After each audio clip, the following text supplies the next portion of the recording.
Radcast News. Hey guys, Ryan Alford, your host of the Radcast. You're listening to the Radcast. If it's radical, we cover it. Here's Ryan and Riley. Here's your host, Ryan Alford. Hey guys, it's Ryan Alford with the latest episode of the Radcast, the third part in a series on eSports, up and coming, the innovations that are happening, all the growth. We're really excited for all the interest that we've been getting around this series, and really excited to be joined today by Shaon Berry. What's up, man? How are you? What's good, man? How are you? Doing well. Appreciate you coming on. Shaon is the CEO and owner of Metro Sports in Philadelphia, has a good long lineage in sports and events, sponsorships, and sports in general. I know, Shaon, but really appreciate you coming on to talk a little esports and what you've been up to. Always glad to do it, man. Good. It's a pandemic. What else is there to do, right? Exactly. We've caught people at a good time, with our podcast series. It's gotten, we'll say, not easier, but a little more attainable to get some normally super busy folks on the line. So we appreciate your time, Shaon. And Sure. Shaon, I'd love to just start like we talked, pre-episode, just give people kind of that background, on you, your sports background. I know at Pitt, and just kind of where leading up to where Metro Sports is today. Yeah, for sure. Like I shared with you earlier, man. I don't come from the esports world at all. I am very much an alien. I grew up in the Philadelphia, South Jersey area, played football in college, played at the University of Pittsburgh, and worked in corporate America about 25 years before I launched a sports media company called Junior Rank Sports. And I launched that in large part with the idea in mind that I could create some events to help kids get, recruited, and maybe deliver some good messages around maybe character and discipline and academic excellence, things like that. And that company grew a lot bigger and a lot faster than I was really even prepared for. We grew over 400% over the next 3 years. I ended up in a title sponsorship partnership with the United States Marine Corps, and I created their Semper Fidelis All-American Bowl, which ran on ESPN for about 6 years.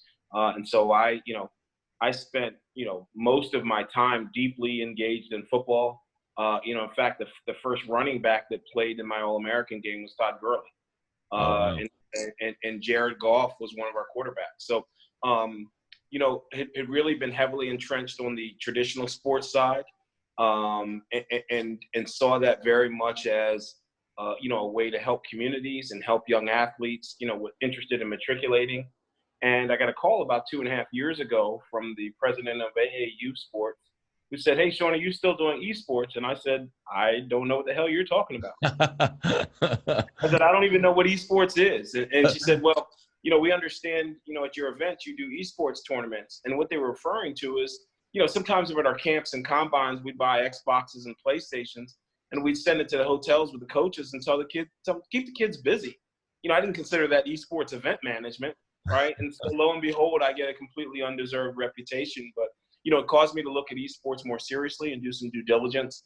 And I was just absolutely blown away by the business model and the growth opportunities, and more importantly, the ways that, you could really impact a larger group of young people effectively. And so that's how I got into it.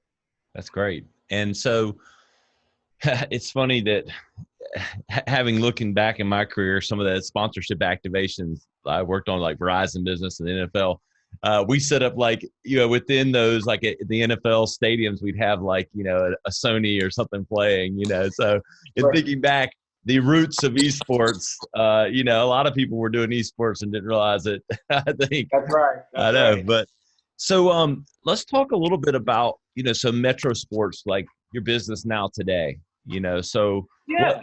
what's happening within that environment? I know, let's pretend at least for a moment the pandemic wasn't happening, but the core business model there and what you're doing.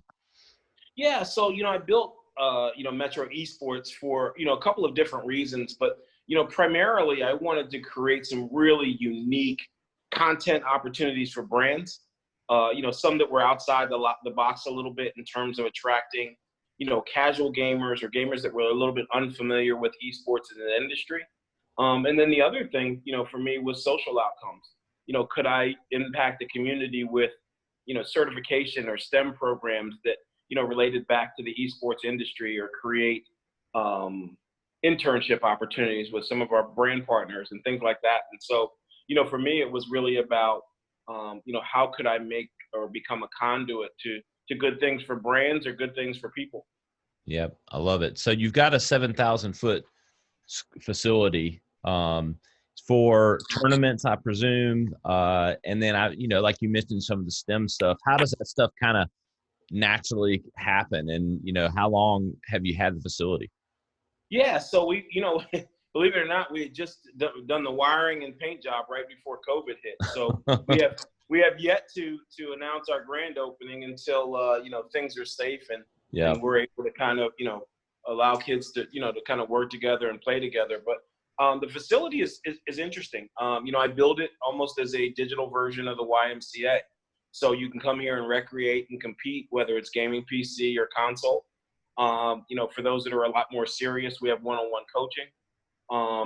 Those that are interested in playing tournaments, we do and we'll do everything from, Smash Brothers to fighting games to sports games, first-person shooters, etc. We'll have Military Mondays where we just, try to honor our veterans and create some opportunities for them to engage and compete.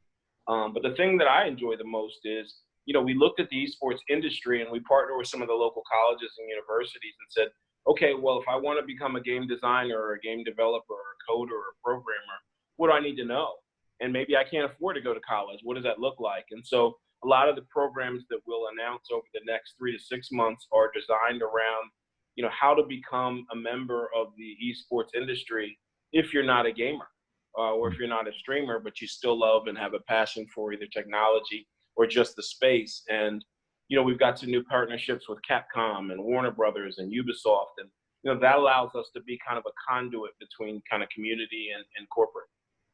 That's interesting. And it's funny because on the surface, parents and maybe uninformed see esports or video game playing, as as not necessarily the negative side of it, but a lot of time spent by the kids playing just the games themselves, when in reality there's so many other legs to it and so many other opportunities, because you're still talking about highly technically advanced gaming and everything that goes into making the games, making the consoles, and even just the expertise to play now is like it's just fascinating, the layers that are there. Yeah. No, I mean, it's so many opportunities. I look at it like this. If I, had an event and 1,000 football players were on the field, the reality was, of those 1,000, maybe I could find 5, maybe 10 guys that could play in college, right? Yeah. And of those 5 or 10, who had the grades to play in college.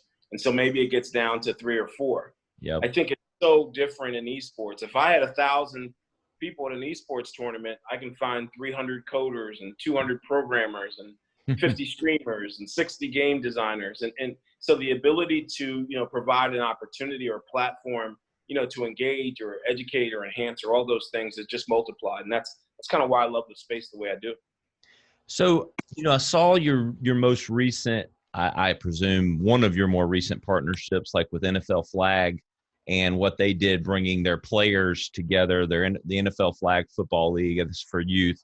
And I know you can tell me more about it than I can, but, talk to me about like what your involvement is in that type of tournament, and what are you enabling? What is Metro Esports enablement in that kind of online tournament? What's your role in that? Yeah, so I, creator, producer, I for the NFL, just like other organizations, said, hey, listen, let's recreate to the best of our ability the digital sports experience, right? So the competition of being on the field and being competitive and enjoying that, whether it's, NBA 2K or Madden 20 or whatever it is, let's recreate that and give young people, particularly during this pandemic, an opportunity to just compete and receive some of the benefits from, what I think is an awesome kind of industry. I think, when you look at this pandemic, organizations like the NFL or anybody else have a real interest in understanding that young people need to socialize, Yeah. right? They need to recreate, and many need to compete. And I think it offers all of those aspects. And so, yeah, we did the first ever NFL online tournament, but we have cities that are clients that engage us in league play. In fact, the mayor of Atlantic City said, "Hey, listen, I want all the kids in our school district to be able to play in a league, for the next couple of months, because I don't know what they can do." What's the facilitation of that like? I mean, I kind of want to get into like the nuts and bolts of that a little bit. Like, so when they come to you to do that, what you've got players, you've got youth within the city that are going to play, and they're trying to enable that tournament. Are you, I know enough about the games themselves to be dangerous, I guess, having played them. I have kids, 4 boys under the age of 10. So other than playing Rocket League or Madden, I'm not too informed on every game specific. But like, what do you enable specifically, other than maybe like promotion of the event or something like that? Like, walk me through what exactly your role I mean, is. it's just that, right? So there is a registration process. Yep. There is a communication process. There's advertising and promotion. There's player matching. There's kind of rules and oversight. There's bracketing and playoff management and kind of all those things. It is certainly more complicated than a traditional sports kind of engagement, but the being able to do all of those things and all of those things well is what creates an awesome experience. Do you create, like, literally within Madden? Can you set up these kind of tournaments? Like, again, not knowing. No, I have a partnership with Madden that allows me the licensure, to be able to play and leverage that as an opportunity to compete. But as far as the development side, I have what shows up on the screen is purely the developer's expertise, not near mine. Yeah, no, but I just didn't know if, like, if two youth are playing in New Jersey, what facilitates the knowing who won in the bracket and all of those things, Yeah. So we have a team that oversees the play and scoring and bracketology and rules and competition and the whole thing. Okay, so it keeps up and tracks all of that. Is what's been the response to some of the more virtual offerings, kind of with COVID and everything going on? Has there been an uptick like in everything else? It's been huge, man. I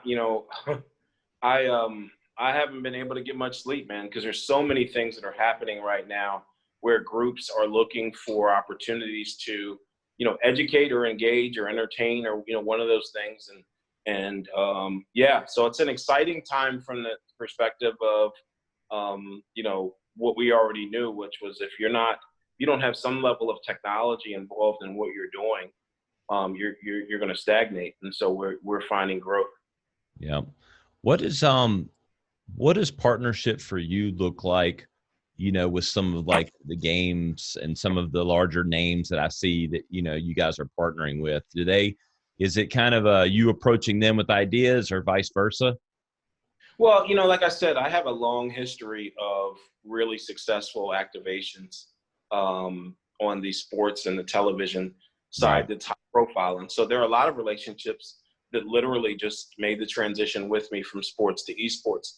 Others have been more challenging from the fact that, we're non-endemic and we're building, a brand and a name. And so, those can be anywhere from, kind of big toe in the water, let's see how this goes, to others that are saying, hey, listen, we believe in your mission, in your vision, and we want to get behind it. One of my strongest relationships is, from a company perspective, is Logitech. Mm-hmm. Their team is so committed to all of the things that I believe in, and that's really, diversity and inclusion in the space, educating and empowering communities, exciting and entertaining, competition, and those kinds of things that are very, very natural for me in terms of, what I want to do and what I want this brand to be is already an extension of, what Logitech does on a daily basis. And so, that's one of the partnerships I'm most proud of because there's such an alignment of goals and an agenda. Yeah. Since you brought up a key word there, and I definitely want to know it's been important. I've read some of the recent articles, and that being diversity. I mean, what's the general state of the state, if you say, of diversity in esports? I mean, improving, but a lot of room to go. Or, I think that's an understatement. yeah, Esports as a whole is non-diverse. yeah, I mean, just to keep it, real with you, yeah, it is, when you look at, 500 million streamers on Twitch and less than 3% are African American or Hispanic. When you turn on the sport and you see, professional teams, or you watch, events on ESPN or TNT, whether it's League of Legends or Overwatch, it's just not reflective of our community as a whole, right? yeah, And so, what I'd like to see is esports really more for everybody. That where there is a balanced level of representation and participation, not for the sake of doing it, but because everybody loves it. yeah, And so, I think that there's a huge opportunity for brands that have an interest in reaching a kind of more broad and diverse consumer segment of leveraging esports and kind of the digital presence and eyeballs, across the nation that are on it, and looking for creative ways to do that. yeah. Let's be honest. Like every 10 to 12-year-old boy or girl of all nationalities and backgrounds are playing esports, of some Yeah. sort. I mean, Well, it's not only that. I mean, I think that number is like 97%. But what most people don't know is, the majority of the U.S. video game consumer market is Black and Latino. yep, So it's over indexed is like at 54%. yep, And then Pew Research did a study, I guess it was 2 years ago, and found that African American teens play more on average per week than any other ethnicity by over an hour.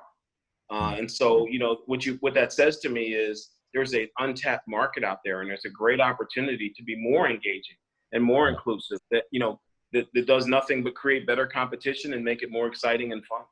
Do you think the problem has been, just like you said, the numbers speak for themselves, that the African American market's playing these games at a higher rate, the Hispanic market's playing at a higher rate? Do you think they've just lack of opportunity to get in the larger tournaments or games, and or maybe just not feeling included, or what's the gap there? No. I don't think it's intentional at all. And I think Yeah, everybody has the same opportunity. I think it's exposure, yeah, right? Awareness. yeah, The other thing is that, different cultures, compete or are entertained differently. And so yeah, just a focus on engaging, one particular group or another could, mean a world of difference in terms of attracting, people into a market. I think that nobody's been very intentional about bringing in the other cultures that just haven't participated. So I don't think it's about opportunity. I think it's just, intention. yeah. Is changing tune just a little bit. What's been fascinating for me and kind of digging into this more, starting to work and talk to more clients in this space and different things, just the streaming aspect, the just sheer enormity of content being watched. Yeah. Like that's been a fascinating with Twitch and YouTube, and you've got Facebook spinoff and all those things, but just the sheer amount of content being watched in this space. Any perspective kind of on where that's at, where it's going, and just the sheer volume of that? Yeah, I mean, listen, man, it is amazing to me, the conditioning of how we receive digital data, the shorter attention spans, kids now all the way up through, kind of Gen Z and millennial, they want clips of entertainment, excitement in a bundle and a package. And, esports provides that in a way that's so accessible from a mobile phone and so when I think about streaming and content and, personalities, that are making millions of dollars, because they happen to catch an eye. I mean, damn, you look at TikTok and you're like, damn, why didn't I think of that? Right. And so, esports is no different. But I think therein lies also the opportunity. The thing that's so exciting about this space is the reach, right? And so a streaming audience, whether it's YouTube or Twitch or Caffeine or anybody else, it's, being able to reach millions in an instant. You just have to have some good content and be creative about it. And so, that's another thing that I think makes this industry so great is that if you can be creative, you really have a chance to be successful. Yeah, I read I was one of the top players, or not even a top player. I forget the name. It was like a mediocre player or something, was making $15,000 an hour for exclusive streaming rights on Twitch. Yeah. Like Crazy, right? It's crazy. But I mean, I guess it's the same thing as a TV station. You get ratings and you have the eyeballs, and it drives. Listen, the word talent is subjective, man. When I was doing some research just to learn about esports, I remember talking to one pro gamer, and I said, "Oh, I guess Ninja's the best, right?" Right. He goes, "The best." He said, "You can throw a baseball and hit 15 people that can beat Ninja." And I said, "Well, wait a minute, what is it?" And it was personality. It's it's what engages an audience, and so I think that's so exciting, man, because it levels the playing field in such a crazy way. Yeah, almost like professional wrestling of sorts, right? Right. Yeah, exactly. The best athlete and isn't always the best, highest paid wrestler necessarily. Listen, I'm super convinced that the guys that I love the most in WWE weren't the best athletes. It was all about personality for sure. Yeah, I don't know if Ric Flair was ever the best athlete on. He might have been in his early years, maybe, but even when he started making his big bankroll, I don't think he was the best athlete, but he knew how to talk and he knew how to play it up. Ric Flair was never dunking a basketball. That's for damn sure. No, not at all. Where do you see, as far as, Metro Esports, and obviously you're just getting things off the ground as far as the facility and stuff once things reopen, and God willing, that will be sooner than later. But what's kind of like the 3 to 5 year plan for you? Like where's it all going? Yeah, man, I am so excited because, it's what I love about this industry.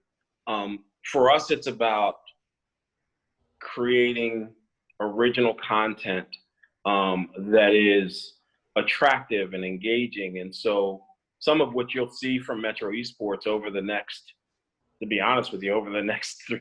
to 6 months, we think is industry changing. Mm-hmm. And there's some pretty powerful brands that think so too. So, I would say be on the lookout for content that you've never seen before. Yeah, that's cool.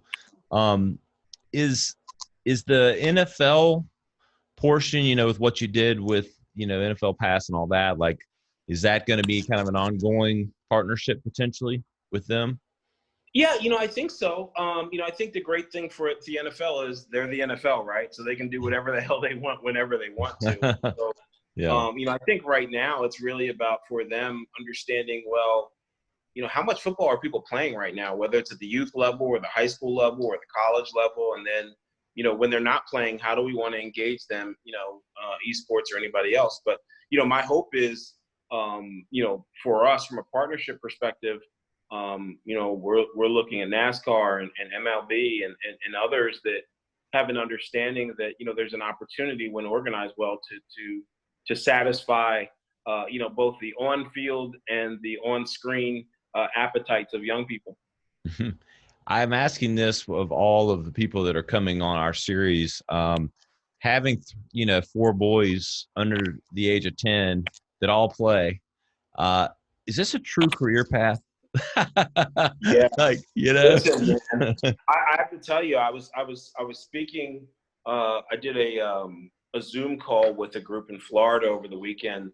So they had about 100 young people on the call, and we were talking about just esports as an industry. And one of the parents said to me, "Hey, listen, is this thing real? You know, should I be letting my kid play 5 and 6 hours a day?" And my answer to her has become kind of a standard answer for me, and that's really more with a story. You know, I did an event with Microsoft last year at one of their Pennsylvania locations, and they had a young person, young kid that was coming into their store to play because he didn't have the resources at home, but he was coming in every day, like as soon as school was open, and he was closing out the shop every night, and he was doing this for months on end, you know, to the dismay of his parents, until he won, I don't know, like $6 million in that Oh my Fortnite tournament up in New York. And so, is it a real career? You know, I would say the percentages are higher if you have some type of technical aptitude.